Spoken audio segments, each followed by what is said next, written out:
তারেক রহমান আসতেছে সেই উপলক্ষে তিনি ঢাকার উদ্দেশ্যে গত রাত্রে রওনা দিয়েছে।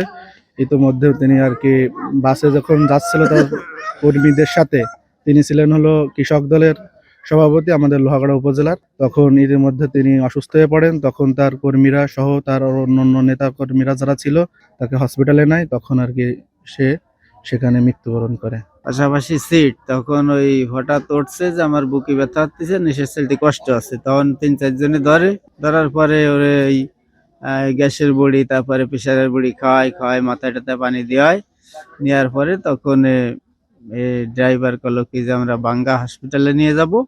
তখন হাসপাতালে নিয়ে ভর্তি করা হয়। তখন ওরা ইসিজি করার পরে বলতেছে যে ভাই এ লোক আর নাই, লোক মারা গেছে। টানা তৃতীয়বার অর্জন করেছে দেশের সেরা সুপার ব্র্যান্ড স্বীকৃতি বসুন্ধরা টিস্যু। আমি মঙ্গলবারে আমার স্বামী মানে বাড়ি থেকে একসাথে খাবার খেয়ে গোসল করে তারপরে উনি বলেছে আমি ঢাকায় যাব, আর আমার মেয়ে ছিল খুলনায় আমার বাবার বাড়ি, তাই আনতে গেছিলাম আমার আর 2 ছেলেকে নিয়ে।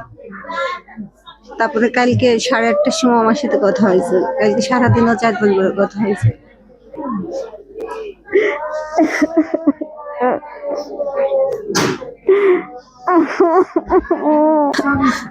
কুমড়িরে যে একটা ছেলে হুরাইরা নাম করে ও বলেছে প্রথম আমাদের বাড়ি ফোন দিয়ে। আগে আমার বলেছে এরকম মামা অসুস্থ, মামারে কি ওষুধ খাওয়ান, আমি এখন মনে করতে পারছি না। আমি বলতাম হার্টের সমস্যা, তোমার দ্রুত বসায় রাখো আর ডাক্তার কাছে। তখন 2 মিনিট পর আবার বলেছে আমার মেজো ভাইয়ের বোর কাছে, মামা আর নাই।